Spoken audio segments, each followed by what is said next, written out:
Hi there, this is Azhar from wirelessteench.blogspot.in and today I'm going to take you to the full in-depth review of this new premium Samsung Galaxy S Duos. This is a mid-range dual SIM phone from Samsung and its prices are around 16,000 Indian rupees and it looks very similar to the premium Galaxy S3. The design and the front design looks similar to the S3 but not that exact. And let me just talk about the hardware of this phone. This phone supports a 4-inch screen with just a normal LCD screen and it is not super AMOLED, but still the display is very great. I'll show it later. On the top you'll get this VGA camera, a proximity sensor and a speaker, but sadly there is no ambient light sensor. And on this bottom you get this physical button and two capacitive touchscreen buttons. And on the bottom you get this USB port and a microphone, and on this side you get this volume rocker and a GPS antenna over here, and on the top you get this 3.5mm headphone jack, and on this side you get this power button and the micro SD card slot over here. This micro SD card slot can support up to 32 GB, so you don't have any problems regarding the storage with this phone. And on the back you get this camera with 5 megapixel with an LED flash and a speaker. Let me just remove the cover to show you how the SIMs have been inserted. As you can see, both the SIM slot is over here and both the SIMs go one behind one. Then the top, this one supports the first SIM supports the 3G, which is at the top, and the second one supports the 2G, but I didn't insert another SIM. I'm just using it a single SIM today. And this phone supports a 1500 mAh battery, and it is good enough to run this device one whole day with normal usage. But if you are a heavy user, you need to recharge the phone at least 2 times a day, I would suggest. Then just on this phone, and this is the lock screen, but when you do the unboxing you get a different lock screen, but I use this as a lock screen as well as the home screen because I like this wallpaper very much. You get this just the premium Samsung type unlocking device, and you get this 4 quick shot options. You can just directly jump to them if you want, and it is similar to other devices from Samsung. And here you get this 7 home screens. The display is absolutely great, I would say. It's not super AMOLED, but still it is great. As you can see, you get like 7 home screens, and you can move around the home screens if you want, and also you can make which one as a default home screen. It's up to like the user device, and just delete one, so you can delete and everything like that. And okay, let me just take you to the settings and just show you about device. This phone runs on Android ICS 4.0.4. As you can see, this device runs on Android ICS 4.0.4, and this phone is getting the Jelly Bean upgrade, that is the 4.1, but I'm not sure about it, but Samsung they're gonna provide the Jelly Bean update for this phone. And you get on the top, you get this notification panel. You get the Wi-Fi, GPS, sound, screen, power saving, notification, mobile data, Bluetooth, driving, sync. These are the quick toggle options, and you can go to settings from here as well. And let me just show you the storage of this phone. Actually the Samsung said it should give you 4 GB, but out of that you will get only 1.78 GB of storage free. And but one thing issue you have with this phone is that the apps cannot be moved to SD card. I don't know why it have that function, but it has that. The apps cannot be moved to SD card unless but if you root the device, the apps can be moved to SD card, but I haven't rooted my device yet. I'm waiting for the Jelly Bean upgrade to solve this issue, and I hope that Jelly Bean will fix these issues. But you can extend, I mean, how to say, you can extend up to 32 GB, so you won't have any problems regarding the storage, as I mentioned before. And I'll just show you another thing is that this phone have some lags, but not entirely, but at times the device tends to lag a bit. As you could see, the widgets and apps right over here, you can just scroll it, it's pretty fast. And but not always, but at times the device tends to lag a bit because of the single core processor. The processor used is the Qualcomm Snapdragon, and the graphics is Adreno 200, which is good enough to run games but not any high-end games. And it is good enough to run games like Temple Run, Angry Birds without any issues. And also I tested some games like Dead Trigger, Frontline Commando, Need for Speed Shift. They are good enough. They are very good in running this game, and I haven't noticed any lags while playing the game. But some people are using more apps and they're playing the game, so the lags will occur if you do so. And let's show you the browser. I'll just on my Wi-Fi network. It takes around 4 to 5 seconds to connect to the Wi-Fi network. It is normal for a device like this. See, it's connected to my Wi-Fi network, and I'll just fire up the browser and I'll show you how good the browser is. And I would suggest you better use this default browser because this is way too good, and you don't need to use any other browsers like Opera, Chrome. But if you want to use another browser, I recommend Chrome because it is good. I'll just take you to the site engadget.com. It's a pretty heavy site actually. And as you can see, it is loading. I'm on a very good internet connection and it loaded this site pretty quick but not that fast.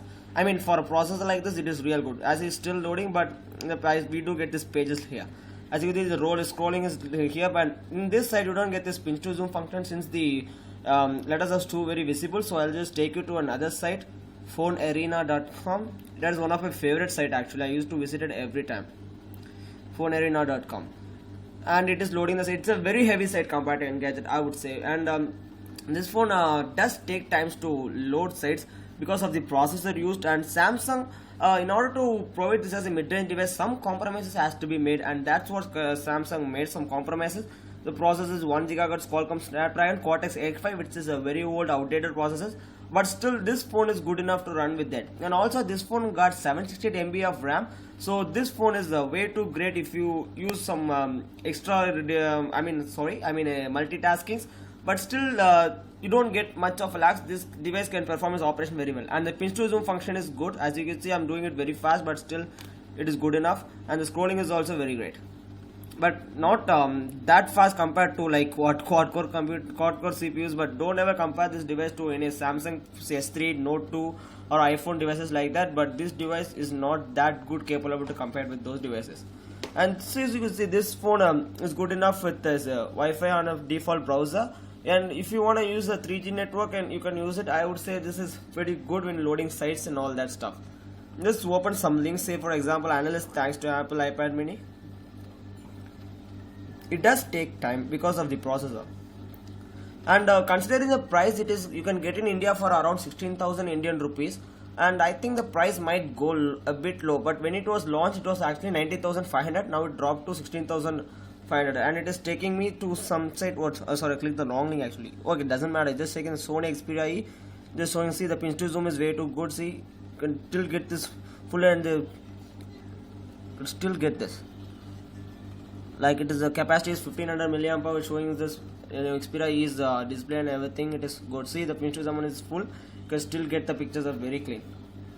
And this is from the browser, and it is very good. You don't need to go for another process. But and I do tested HTC Desire V, and that browser is somewhat low compared to this device, because that is the one rival for this very premium Samsung Galaxy S Duos.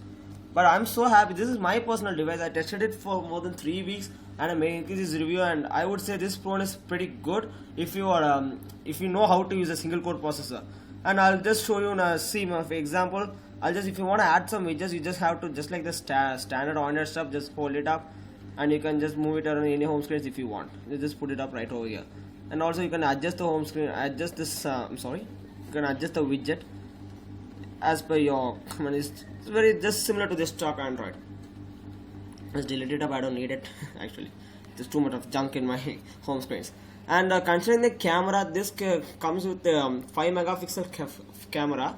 And regarding the price, the 5 megapixel camera, I would say that Samsung choose to keep it for a low budget device, but the pictures does come out with very clean. I'll just take a picture. It is taking pretty quick, not that fast like HDR resolution, but still it is great. You do get some effects, say for example negative, the black and white, and no effect, just these normal negative functions, Sophia, some functions over there, and you get this smile shot, panorama, cartoon, share shot and everything, and also you get this flash on off and auto flash options and everything like that. And also this phone contains video camera, but this one is actually not 720p HD video. I would be happy if it had things like that, but this phone doesn't have that. It just records video at 30 frames per second. It is not that great, but okay, I would say, for a device. I think 720 pixel video would have been way too great. And also people from GSM Arena and some other sites complain about this phone that this device tends to lag. That's because you are not using it properly, and I'll show you how to reduce the lag. I'll just show you the phone dialer now. You get this very Samsung dialer. It is nothing but soon. Just you want to dial a number, it just calls and everything. It's good, clean. And but this phone is since it is a dual SIM function, the speaker quality should be very good.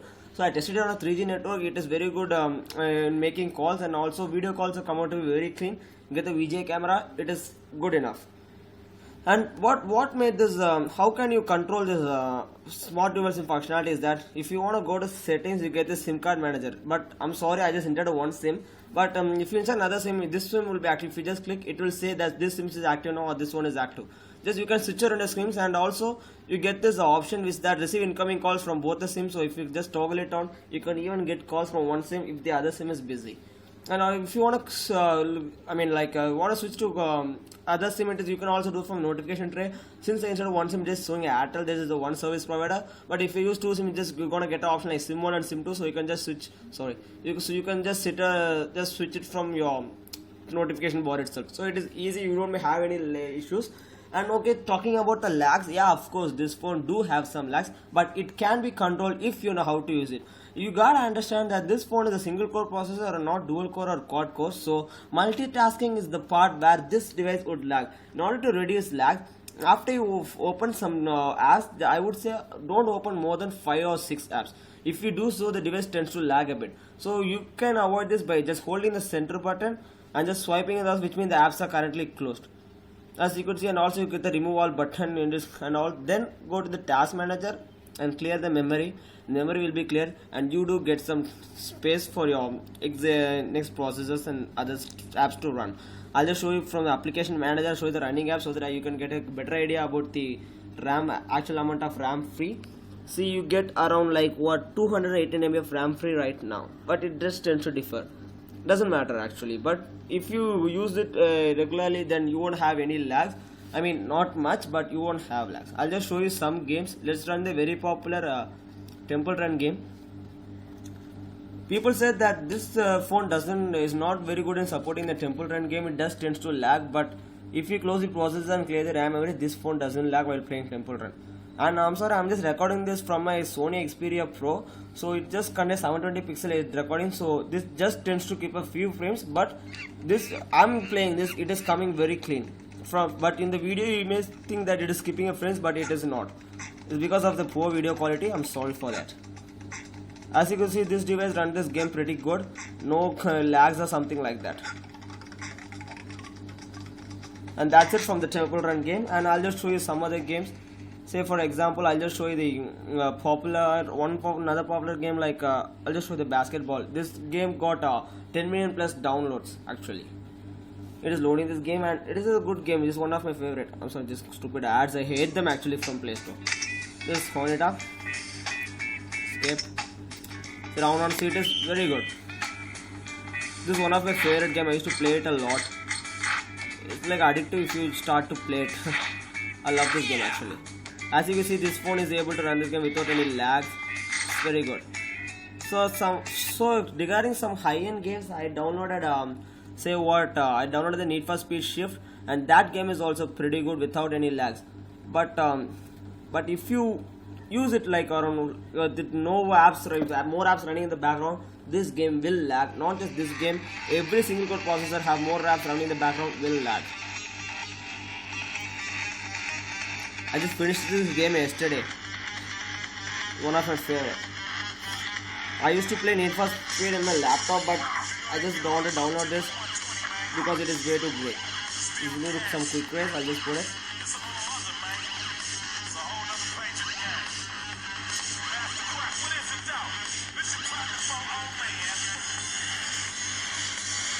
Just loading this game.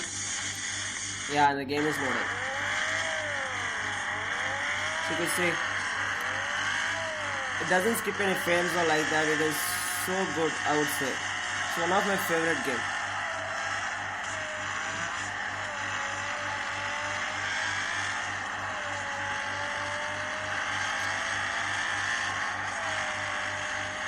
As you can see, the game runs without any lags or issues.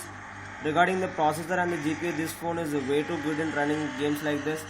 And I would say that's why I'm considering this phone as a good phone. And that's it from this gaming review and everything. I'll just talk about this gallery. It is good actually. I'll just show you some pictures that I have taken from my from my camera. And these are some of my gallery pictures. This is my pet. I just love him. See this, look at this picture. It is very clean actually, with no effects and nothing. I just took this picture in natural sunlight without flash. So regarding the pictures, come out to be very clean actually. And also you can get this, you can download something, anything you want from the Play Store, just like it's available for every Android devices.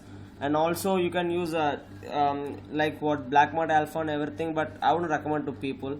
And see, it is very good, it's pretty smooth and no lags regarding the phone. And also one more thing is that I suggest, if you're using this phone, please try to reboot the device, which means just switch off and on the device for at least 1 week. I'm sorry, for once in a week.